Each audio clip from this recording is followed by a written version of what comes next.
శంభో శంకర హర హర మహాదేవ. ఈరోజు మన శివుని భక్తుల కోసం మహాశివరాత్రి సందర్భంగా స్పెషల్ వీడియో మీకోసం తీసుకురావడం జరిగింది. శివరాత్రి రోజున తెలంగాణలో ఏ శివాలయానికి వెళ్ళాలి అని మీరు అనుకుంటున్నారా? సో ఎక్కడికి వెళ్ళకండి. చాలా చరిత్ర మహిమలు కలిగిన మంచి ఆలయాన్ని నేను చూపెట్టడానికి అయితే వచ్చానన్నమాట. ఈ శివరాత్రికి అయితే ఈ ఆలయానికి రావడానికి అయితే ప్లాన్ చేసుకోండి. నవసిద్ధులు ఈ ప్రాంతంలో నివసించారు, అందుకే సిద్ధుల గుట్ట అనే పేరు వచ్చింది. ఇంకొక విషయం ఏంటంటే మహాశివరాత్రి రోజున ఈ స్వామివారిని దర్శనం చేసుకుంటే మనసులో కోరికలు కోరుకున్నట్లయితే ఖచ్చితంగా ఆ కోరికలు నెరవేరుతాయని చెప్పేసి ఇక్కడ వచ్చిన భక్తుల యొక్క నమ్మకం అన్నమాట. సో లోపల స్వయంగా వెలిసిన శివలింగంతో పాటు నవసిద్ధులు మరి ఏ విధంగా ఈ గుహలలో ఉన్నారు, ఈ గుహలతో పాటు మరి ఇక్కడ దుర్గాదేవి ఉన్నారు. అలాగే ఈ సిద్ధుల గుట్ట హిస్టరీ మొత్తం అయ్యగారి మాటల్లో, అలాగే మనకు పెద్ద ఆయన గైడ్ రూపంలో కొన్ని విషయాలు అయితే చెప్పడం జరిగింది. ఆయన మాటల్లో కూడా మీరైతే వినండి. అలాగే డ్రోన్ షాట్స్ ఉంటాయి, ప్రతిదీ కూడా చాలా చాలా ఎక్స్ట్రీమ్గా మీకు చూపెట్టడం అయితే జరిగిందన్నమాట. సో మిస్ అవ్వకుండా స్టార్టింగ్ నుండి ఎండింగ్ వరకు కూడా చూసినట్లయితే ఈ సిద్ధుల గుట్ట యొక్క హిస్టరీ అనేది కంప్లీట్గా మీకు అర్థమవుతుంది. సో నవసిద్ధులు మరి లోక కళ్యాణార్థం అని చెప్పేసి చాలా ప్రాంతాలు తిరుగుకుంటూ మరి ఈ ప్రాంతానికి కూడా వచ్చి కొన్ని సంవత్సరాలు ఇక్కడ ఉన్నారన్నమాట. సో ఈ హిస్టరీ మొత్తం కూడా ముందు ముందు చూస్తూ మనమైతే విందాం, మాట్లాడుకుందాం, చూద్దాం. ఫ్రెండ్స్, ఈ సిద్ధుల గుట్టపై స్వయంభుగా వెలిసిన శివాలయంకి వచ్చినట్లయితే ఇక్కడ చాలా ప్రత్యేకతలు చాలా విశిష్టతలు అయితే ఉంటాయన్నమాట. మనం తెలుసుకోవాల్సిన విషయాలు చాలా అంటే చాలా ఉంటాయి. ఎందుకంటే ఇక్కడ స్వయంగా వెలిసిన స్వామివారి గర్భగుడిలో కనుక మనం ఒక గంట సేపు ధ్యానం చేసినట్లయితే అక్కడ మనం ఏదైతే కోరుకుంటామో అది 100% నెరవేరుతుందంట. అది కూడా మన సెల్ఫ్గా, అంటే మన కోసం కాకుండా ప్రజల కోసం, 10 మంది కోసం ఉపయోగపడేట్లు ఉంటే మాత్రం 100% అది మనం ఏదైతే కోరుకుంటామో అది 100% అయితే సక్సెస్ అవుతుందంట. అలాగే ఆ గర్భగుడిలో మరి ఎలాంటి మొబైల్ సిగ్నల్స్ అయితే ఉండదు, సూర్యరశ్మి అయితే అసలే ఉండదు.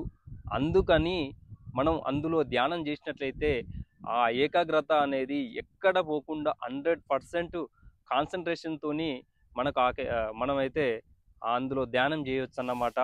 అలాగే ఇక్కడ నవసిద్ధులకు సంబంధించిన ఏకశిల అయితే ఉంది. ఏకశిల చరిత్ర అనేది చాలా అద్భుతంగా ఉంటుంది. ఏ విధంగా అంటే ఆ ఏకశిల అనేది ఎలాంటి సపోర్ట్ లేకుండా మ్యాగ్నెట్లా మరి ఆ ఏకశిల స్తంభం అయితే ఉంటుంది. ఆ స్తంభం యొక్క ప్రత్యేకతలు చాలా అంటే చాలా ఉంటాయి. ఎలా అంటే ఆ స్తూపం దగ్గర మనం ఒక 1 అవర్ మనం ఏదైతే కోరుకొని ధ్యానం చేస్తామో ఆ రకంగా ఆ ఫలితం అనేది వస్తుందంట. మనం కొట్టాలనుకుంటే కొట్టొచ్చంట, మంచి చేయాలనుకుంటే మంచి చేయొచ్చంట. అలాగే పిల్లలు లేకపోతే, సంతానం లేకపోతే కూడా సంతానం కలుగుతుందని చెప్పేసి ఆ ఏకశిలలో అన్నీ కూడా మరి ఆ నవసిద్ధులు ప్రతిరూపంగా ఆ శిలనైతే ఏర్పాటు చేయడం అయితే జరిగింది.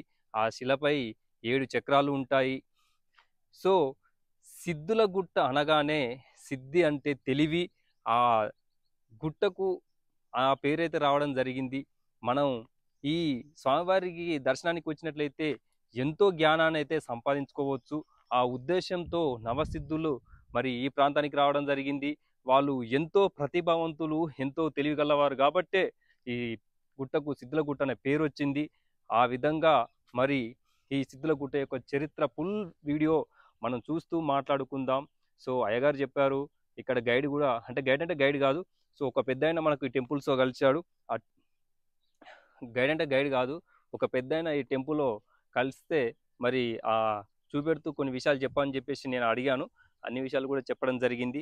సో లేట్ చేయకుండా మనమైతే కంప్లీట్గా వీడియోలోకి అయితే వెళ్ళిపోదాం.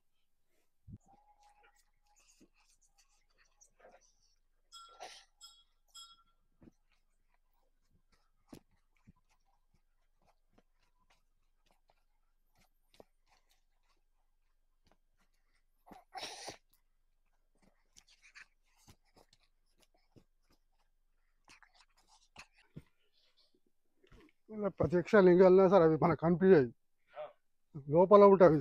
కాస్కర్ పోవాలంటే కష్టం అవుతుంది. ఉన్నాయి లోపల లింగాలనే ఇంకా. అవును, ఇలా లోపల ఉన్నాయి. అలా పోరాదు, కష్టం. సింహం చీకటి ఉంటుంది.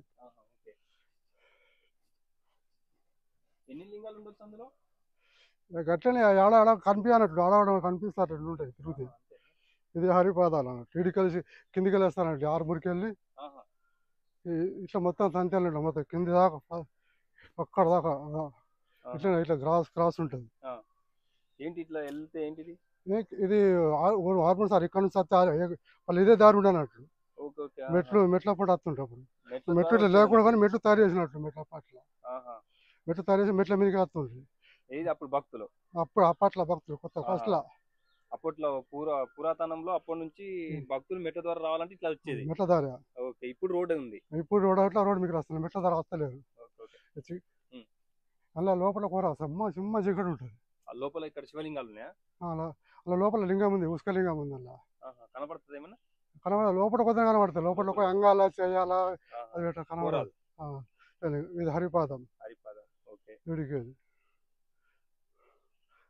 వీరాన్మన్లు.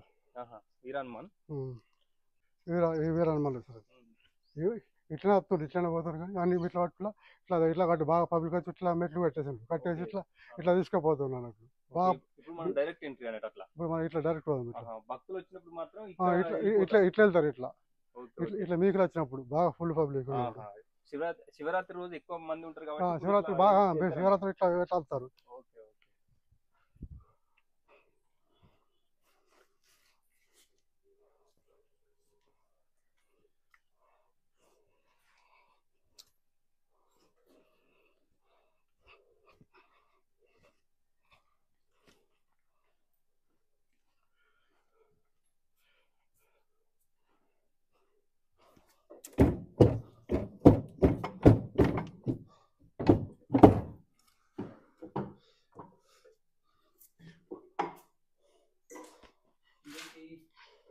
మెయిన్ ద్వారా ఇది ఇట్లా రూపాయలు అప్పట్లో. ఇది హోమలింగం అంటారు. హోమలింగం. ఇట్లనే వెళ్ళాలా మనం? ఇట్లనే వెళ్ళాలా. ఇది స్వయంగా వెలిసిన మార్గం కదా? పైన ఇదే ఉండు ఫస్ట్ పబ్లిక్ వచ్చి ఇట్లా మీకు పెడతారు అన్నట్టు. మచ్చేంద్రనాథుడు. ఇది కాలభైరవుడు. మచ్చేంద్రుడు లోపట్లో.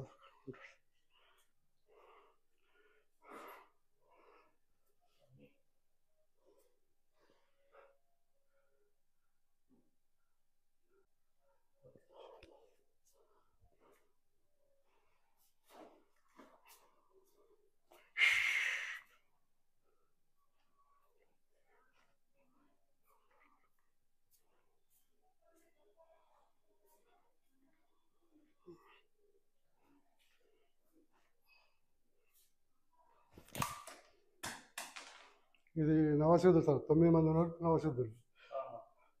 ఇక్కడ వాళ్ళు యజ్ఞం చేసుకుంటుండ్రు చిన్నగా. నవసిద్ధులు సార్. ఇక్కడ నవసిద్ధులు వాళ్ళే 9. కింద విగ్రహాలు ఉంటాయి. మీరు రాగా చూసిన లేదా మరి? అది బయటకు వెళ్ళే సార్. అది బయటకు వెళ్ళేది.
ఓం శ్రీ గురుభ్యో నమ.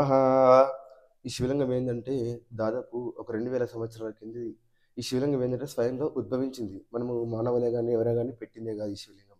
ఈ శివలింగం 2000 సంవత్సరాల కింద ఉద్భవిస్తే కొన్ని వందల సంవత్సరాల కింద నవనాథ సిద్ధేశ్వరుడు వాళ్ళు ఏంటంటే 9 మంది ఋషులు. ఆ ఋషులు ఏంటంటే తల్లి గర్భం నుంచి పుట్టిన వారు గారు. ఆవు కడుపులకిచ్చి, ఆవు పెండలకిచ్చి, సముద్రాలకిచ్చి, చేప కడుపులకిచ్చి పుట్టిన వాళ్ళు వాళ్ళు. ఆ 9 మంది ఋషులు ఏంటంటే ఉత్తరం నుంచి 3, దక్షిణం నుంచి 6 లోక సంచారం చేసుకుంటూ ఈ ప్రాంతానికి వచ్చి పూజ చేసేవారు. ఉత్తరం నుంచి 3, దక్షిణం నుంచి 6 కాబట్టి 6 3 6 3 6 3 6 3 6 3 అని గ్రామం పేరు వచ్చింది. అంతకుముందు గ్రామానికి నవనాథపురం అని పేరు. కాబట్టి 9 మంది నవనాథపురం అని పేరుంటే పేరుద్దని చెప్పేసి 6 3 6 3 పెట్టారు.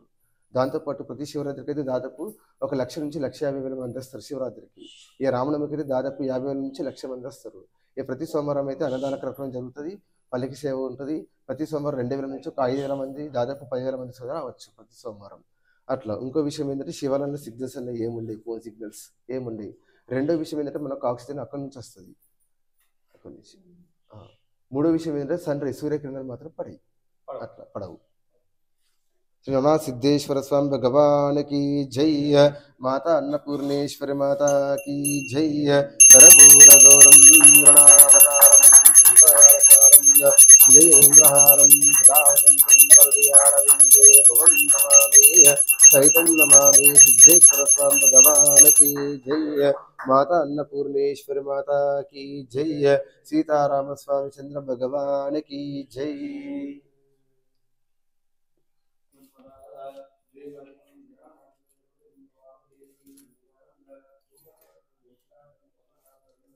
చూస్తున్నారు కదా, మనం మొత్తం వంగుకుంటూ వెళ్ళాలి. సో హైట్ తక్కువగా ఉంటుంది. లోపల అన్ని కూడా గువ్వలు మొత్తం కూడా లోపల అద్భుతంగా ఉంది. సో అంతా కూడా ఈ ఆలయానికి సంబంధించిన హిస్టరీ మొత్తం అయ్యగారి మాటల్లో అయితే విన్నాం. అలాగే మన అంకుల్ కూడా చెప్పారు. ఈ పెద్ద ఆయన మనకు స్టార్టింగ్లో కొంత ఇన్ఫర్మేషన్ ఇచ్చినారు. ఈ గోల్ నుంచి లోపలికి వెళ్ళినట్లయితే మనకు ఇక్కడ దుర్గాదేవి కూడా ఉంది. సో మరి స్వామివారి దర్శనం చేసుకున్న తర్వాత లెఫ్ట్ సైడ్ నుంచి కొంచెం లోపలికి వచ్చినట్లయితే ఇక్కడ దుర్గాదేవి అమ్మవారు కూడా ఉంటారన్నమాట. సో అమ్మవారిని కూడా దర్శనం చేసుకోవచ్చు. సో వర్షాకాలంలో మాత్రం వాటర్ వస్తుంది. సో పైన కూడా చూడండి ఎంతో చాలా అద్భుతంగా ఉన్నది. 2 రాళ్ళ మధ్యలో పైన పెద్ద గుండె అయితే చూడొచ్చు అన్నమాట. సో వెలుతురు కూడా మంచిగా మనకైతే వెలుతురు కూడా పడడానికి ఈజీగా ఉంది. సో వర్షం నీరు వచ్చినట్లయితే ఈ విధంగా మనకు కింది నుంచి ఇట్లా పోయే అవకాశం అయితే ఉంటుంది. ఒక్క చుక్క కూడా ఇక్కడైతే ఆగే అవకాశం అయితే కనిపించటం లేదు. సో ఎవరైనా మీరు సిద్ధులగుట్టకు రావాలనుకుంటే మండే రోజు లేకపోతే పూర్ణిమ శివరాత్రి రోజుల్లో వచ్చినట్లయితే మరి స్వామివారి దర్శనం చేసుకుంటే అనుకున్న కోరికలు అయితే తప్పకుండా నెరవేరుతాయని చెప్పేసి ఇక్కడ నమ్మకం అన్నమాట. సో ఇదైతే దృష్టిలో పెట్టుకోండి. ఈ శివరాత్రికి మిస్ అవ్వకుండా రావండి. మరి సిద్ధులగుట్టపై ఉన్న స్వయంభుగా వెలిసిన నవసిద్ధేశ్వర శివాలయాన్ని అయితే దర్శనం చేసుకోండి. సో దుర్గాదేవిని అయితే మనం చూస్తూ ఉన్నాం. మళ్ళీ ఇటేనా? ఓకే, ఇక్కడ ఏం లేదు, ఇంతే ఇక. సో ఇక్కడ పైన మొత్తం ఐరన్తోనైతే సెట్ చేసినారన్నమాట. ఎందుకంటే రాళ్ళు అలాంటివి పడకుండా ఉండడానికి ఈ విధంగా అయితే సెట్ చేసినారు. నేనైతే ఒకటే చెప్తా ఉన్నా, ఈ శివరాత్రికి తప్పకుండా ఈ ప్లేస్కి అయితే రండి. మనం తెలంగాణలో శివరాత్రికి ఏ శివాలయానికి వెళ్ళాలని ఆలోచిస్తున్నారా? సో లేట్ చేయకుండా తప్పకుండా ఈ ఆలయానికి వచ్చి లైఫ్లో ఒక స్పెషల్ మెమొరీ ఉండడానికి మరి ఈ ఆలయానికి అయితే రండి. పైన చాలా అంటే చాలా పీస్ఫుల్ ప్లేస్ ఉంటుంది. మనకు తిరగడానికి కూడా ప్లేస్ అయితే అద్భుతంగా ఉంటుంది.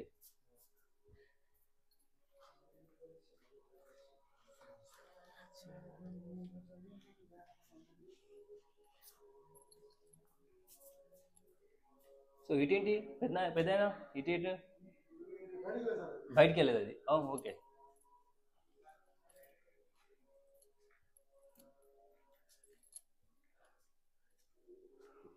ఇది ఇక్కడ ఏంటి అమ్మవారు ఏంటి? దత్తాద్రి. ఓకే, దత్తాద్రి అమ్మవారు. ఇక్కడ జీవ సమాధి. జీవ సమాధి ఎవరిది? హరిదాస్. హరిదాస్. సో ఇక్కడ చూస్తున్నారు కదా మర్రి ఏర్లు. సో పైనుంచి మొత్తం కూడా కిందికి వచ్చేసినాయి. చాలా దృఢంగా ఉన్నాయి మర్రి ఏర్లు.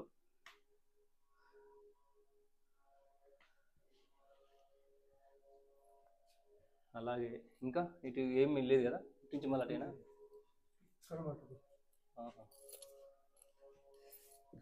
సో చాలా వంగుకుంటూ మనం బయటికి వెళ్ళాల్సి ఉంటుంది. ఈ విధంగా వెళ్ళాలి. సో ఒక పెద్ద తెలుసు కూడా ఎలా వంగుతా ఉందో.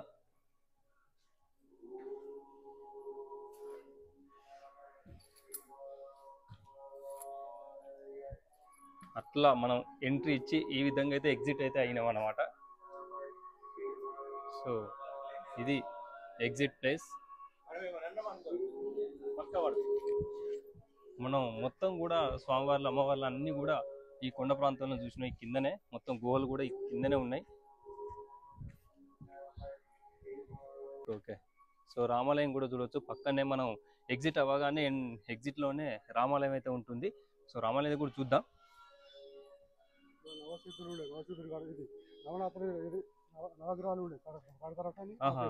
నవగ్రహాల ప్లేస్ ఇది. Okay okay.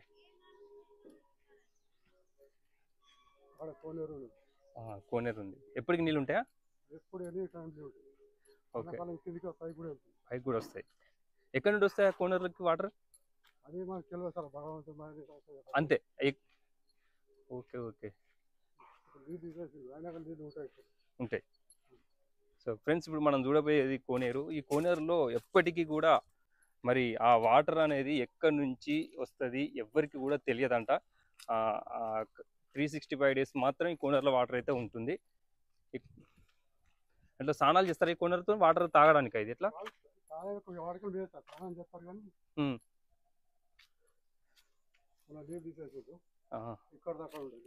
Okay. So friends, రీసెంట్గా నీళ్ళు కొన్ని తీసేసిరంట. రీసెంట్గా కొన్ని నీళ్ళు అయితే తీసేసిరు. అయినప్పటికీ కూడా నీళ్ళు అయితే మళ్ళీ ఊరినాయి. వర్షాకాలంలో నీళ్లు పైదాకా వస్తాయంట. ఇప్పుడు ఎండాకాలం అయినప్పటికీ వాటర్ అయితే అక్కడ కింది వరకు అయితే ఉన్నాయి. ఈ వాటర్ కూడా ఎన్నడూ కూడా ఇంకిపోవడం అనేది ఏం ఉండదు. ఈ వాటర్ ఎక్కడి నుండి వస్తుంది ఏందనేది ఎవరికి కూడా తెలియదు. ఇంకో విషయం ఏంటంటే ఈ వాటర్తోనే ఇంతకు ముందు 2 ఎకరాల ఆ భూమికి ఆ నీరైతే అందించేదంట ఈ కోనేరు. మరి అంత గొప్ప అద్భుతమైన కోనేరుని అయితే మనం చూస్తూ ఉన్నాం. సో ఆ వాటర్ ఎక్కడి నుండి వస్తుంది ఏందనేది ఇప్పటి వరకు కూడా ఎవరికి కూడా తెలియని ముచ్చట. ఇక్కడ రామాలయానికి ఎదురుగా బావి అయితే చూడొచ్చు అన్నమాట. సో ఈ బావి కూడా చాలా కాలం నాటి బావి. ఒక్కసారి ఆ రామాలయం లోపలికి వెళ్ళి మరి ఆ స్వామివారిని ఆశీస్సులు అయితే తీసుకుందాం. జై శ్రీరామ్, జై శ్రీరామ్, జై శ్రీరామ్, జై శ్రీరామ్, జై శ్రీరామ్.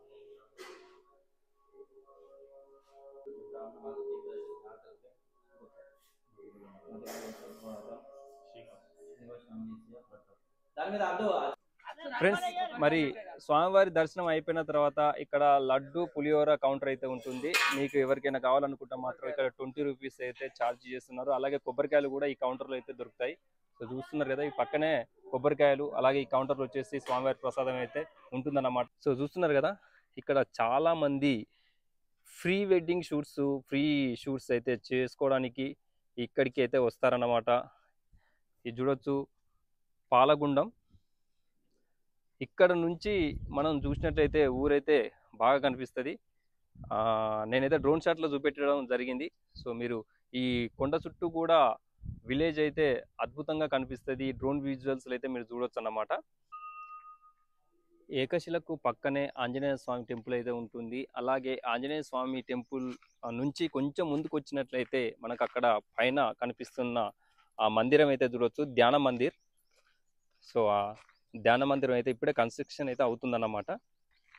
ఇక్కడ వచ్చిన భక్తులు ఈ ధ్యాన మందిరంలో కొద్దిసేపు ధ్యానం చేసుకోవడానికి భక్తుల కోసం అని చెప్పేసి ఇక్కడ ఆ ధ్యాన మందిరం అయితే కట్టడం అయితే జరుగుతుంది. ఫ్రెండ్స్ చూశారు కదా, మొత్తానికి మన తెలంగాణ స్టేట్ నిజామాబాద్ జిల్లా ఆర్మూర్ మండలంలో ఉన్న సిద్ధులగుట్ట యొక్క ఫుల్ డీటెయిల్స్ ఈ వీడియోలో క్లియర్ కట్గా చూపెట్టడం అయితే జరిగింది. సో చూసినారు కదా, ఎలా అనిపించిందో జల్దీగా లేట్ చేయకుండా మీరు ఒక కామెంట్ అయితే చేయండి. ఈ శివరాత్రికి వచ్చేసి ఈ స్వయంగా వెలిసిన స్వామివారి దర్శనం చేసుకోండి.